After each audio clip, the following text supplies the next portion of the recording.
जय हिंद मेरे प्यारे साथियों, आप सभी का बहुत बहुत स्वागत है सक्सेस वर्ल्ड एमसीक्यू चैनल पर। तो दोस्तों, आज की इस वीडियो में बिहार मद्य निषेध सिपाही की परीक्षा के लिए साइंस के इम्पोर्टेंट प्रश्नों को लेकर आए हैं।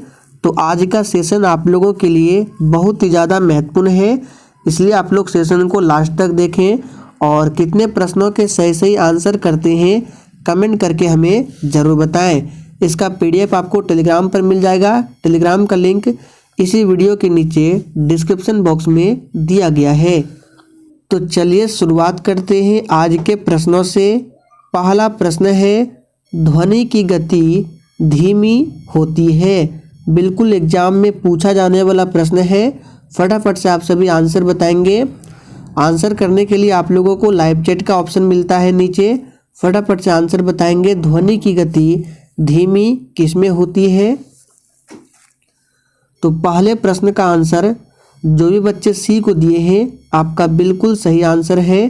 ध्वनि की गति हवा में धीमी होती है। अगर पूछे ध्वनि की गति सबसे अधिक किस माध्यम में होता है, तो ठोस में सबसे अधिक होता है, उसके बाद फिर द्रव में और सबसे लास्ट में गैस में। ध्यान रखना है। दूसरा प्रश्न है, प्रोड्यूसर गैस क्या है? बहुत ही महत्वपूर्ण प्रश्न है, सोच समझकर आंसर करना है। प्रोड्यूसर गैस क्या है? तो दूसरे प्रश्न का आंसर जो ही बच्चे लाइव चैट में ऑप्शन ए को दे रहे हैं, आपका बिल्कुल सही जवाब है CO+N2। ये जो है प्रोड्यूसर गैस है। CH4 मीथेन गैस का नाम है, जिसे मार्स गैस भी कहा जाता है। तीसरा प्रश्न है, किस धातु को नोबल धातु कहते हैं? फटाफट से आप सभी आंसर करते जाएंगे। इम्पोर्टेंट प्रश्न है और आप लोग डेली क्लास को अटेंड करें। और जो भी स्टूडेंट चैनल पर पहली बार आए हैं, आपको बता दें डेली क्लास का टाइमिंग है रात 8 बजे से और दूसरा क्लास रात 9 बजे से। तो आप लोग टाइम को ध्यान रखें।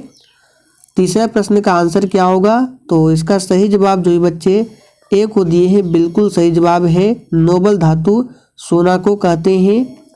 चौथा प्रश्न है, किस फसल को मिट्टी के नाइट्रोजन में वृद्धि होती है? चलिए चौथे के लिए आंसर बताएंगे। किस फसल के मिट्टी की नाइट्रोजन में वृद्धि होती है? कौन सी फसल है? तो देखिए, इस प्रश्न का सही आंसर है ऑप्शन ए, मटर। आगे देखिए, खाना पकाने वाले सोडे का रासायनिक नाम क्या है? बिल्कुल एग्जाम में छपने वाला प्रश्न है, ध्यान रखें। खाना पकाने वाले सोडे का रासायनिक नाम क्या है? तो पांचवें प्रश्न का आंसर जो भी बच्चे लाइव चैट में सोडियम बाइकार्बोनेट को दिए हैं, आपका बिल्कुल सही जवाब है खाना पकाने वाले सोडे का ये रासायनिक नाम है। कास्टिक सोडा का पूछा जाता है, तो NaOH सोडियम हाइड्रोक्साइड ये कास्टिक सोडा का रासायनिक सूत्र है। रबड़ को कड़ा करने के लिए किस पदार्थ को मिलाया जाता है? और देखिए, अगर आपको किसी भी प्रश्न में थोड़ा भी डाउट होता है, तो आप लोग तुरंत कमेंट करके पूछ सकते हैं। चलिए आंसर करेंगे। रबड़ को कड़ा करने के लिए किस पदार्थ को मिलाया जाता है? तो इसका सही जवाब है ऑप्शन सी, सल्फर को मिलाया जाता है। समुद्र के पानी में सबसे अधिक लवण कौन सा है? सभी ऑप्शंस को सही से पढ़िए। समुद्र के पानी में सबसे अधिक लवण कौन सा है? तो इसका आंसर जो भी बच्चे सोडियम क्लोराइड को दिए हैं, बिल्कुल सही जवाब है NaCl साधारण नमक का सूत्र है सोडियम क्लोराइड। लौह अयस्क प्रकृति में किस अवस्था में पाए जाते हैं? इस प्रश्न पर आप लोग स्टार लगा लें। चलिए आंसर बताएंगे। लौह अयस्क प्रकृति में किस अवस्था में पाए जाते हैं? तो आठवें प्रश्न का आंसर है ऑक्साइड के रूप में पाए जाते हैं। ध्यान रखना है। जीवन के लिए सबसे विषैली गैस कौन सी है? जीवन के लिए सबसे विषैली गैस कौन सी है? तो इसका सही जवाब है कार्बन मोनोऑक्साइड। डी ऑप्शन सही आंसर है। बेकिंग सोडा का सही सूत्र क्या है? इस प्रश्न को भी ध्यान रखें, एग्जाम में पूछ सकता है। बेकिंग सोडा का सही सूत्र क्या है? तो आप सभी जानते हैं NaHCO3 सोडियम बाइकार्बोनेट, ये बेकिंग सोडा का सूत्र है। NaOH कास्टिक सोडा का सूत्र है। NaCl साधारण नमक का है और सोडियम कार्बोनेट Na2CO3 ये सोडियम कार्बोनेट है। कार्बन की संयोजकता अपने कार्बनिक यौगिकों में होती है। चलिए आंसर करेंगे, कार्बन की संयोजकता कितनी होती है अपने कार्बनिक यौगिकों में? तो बिल्कुल सही जवाब दिए हैं, 4 होती है, ध्यान रखना है। मनुष्य के जीवन काल में कितने दांत 2 बार विकसित होते हैं? ये प्रश्न बिहार पुलिस के एग्जाम में पूछा गया प्रश्न है। मनुष्य के जीवन काल में कितने ऐसे दांत हैं जो 2 बार विकसित होते हैं? तो याद कर लीजिए, 20 दांत ऐसे होते हैं जो 2 बार विकसित होते हैं। तो सी ऑप्शन जो भी बच्चे दिए हैं आपका बिल्कुल सही आंसर है। चलिए आगे देखते हैं। 13 नंबर में 80% से अधिक सेल में पाए जाने वाला पदार्थ कौन सा है? चलिए फटाफट से आंसर बताएंगे। 80% से अधिक सेल में पाए जाने वाला पदार्थ का नाम क्या है? तो इसका आंसर है ऑप्शन डी, जल। याद रखना है, जल होता है।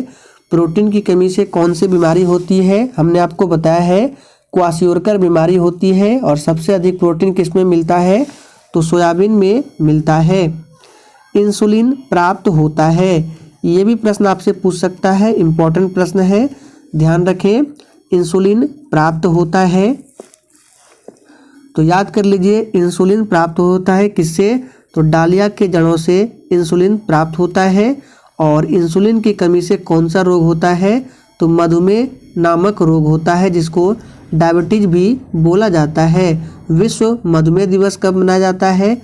तो 14 नवंबर को विश्व मधुमेह दिवस मनाया जाता है। हरगोविंद खुराना को किस आविष्कार के लिए सम्मानित किया गया था? चलिए 16 के लिए आंसर बताएंगे। हरगोविंद खुराना को किस आविष्कार के लिए सम्मानित किया गया था? तो आप सभी जानते हैं, बहुत ही सिंपल प्रश्न है, जीन के संश्लेषण के लिए।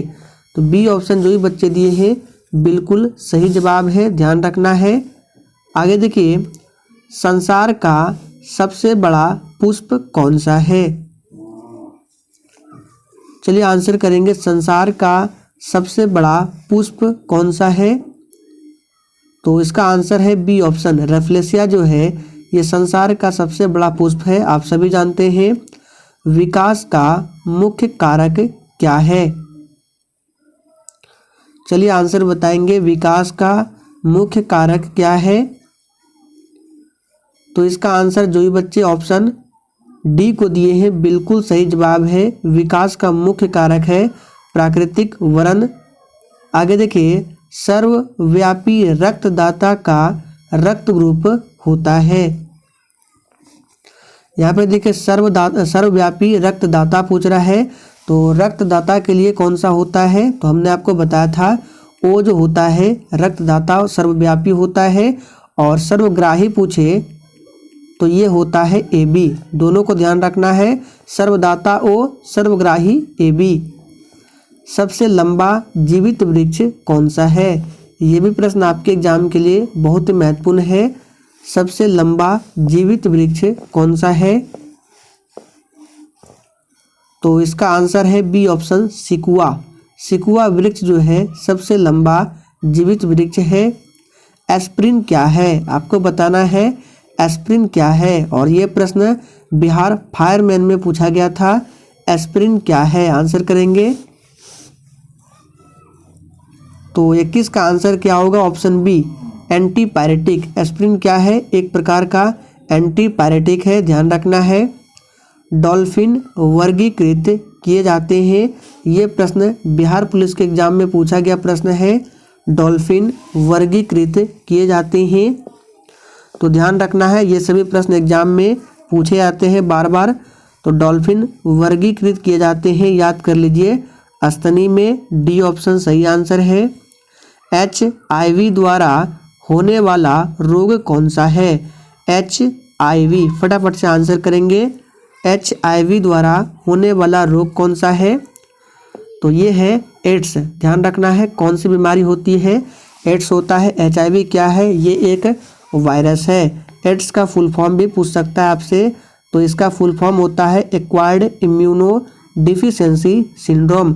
और विश्व एड्स दिवस प्रत्येक वर्ष 1 दिसंबर को मनाया जाता है। विटामिन सी का रासायनिक नाम क्या है?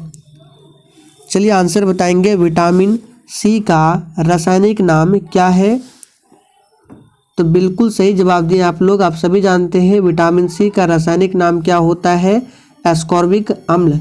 ए ऑप्शन इस प्रश्न का बिल्कुल सही जवाब है। थायमिन विटामिन B1 का है। साइट्रिक अम्ल किसमें पाया जाता है? आप लोग थोड़ा सा कमेंट करके बताएंगे। देखते हैं कितने बच्चे आंसर करते हैं। टार्टरिक अम्ल तो इमली में पाया जाता है।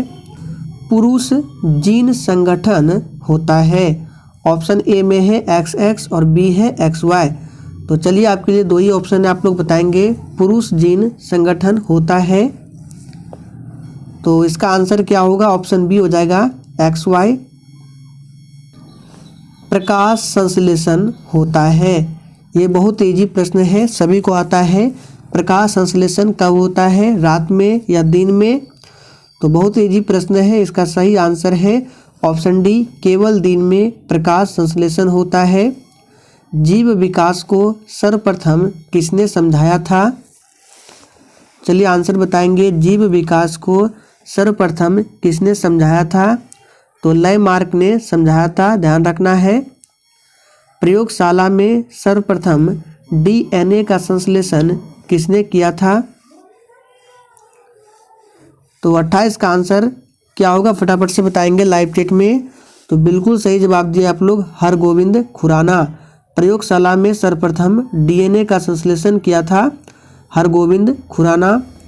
पौधे व पेड़ का खाना तैयार करने की प्रक्रिया क्या कहलाती है? बेसिक लेवल का प्रश्न है, आंसर बताएंगे। पौधे व पेड़ का खाना तैयार करने की प्रक्रिया क्या कहलाती है? तो ये फोटोसिंथेसिस कहलाती है। डी ऑप्शन सही आंसर है।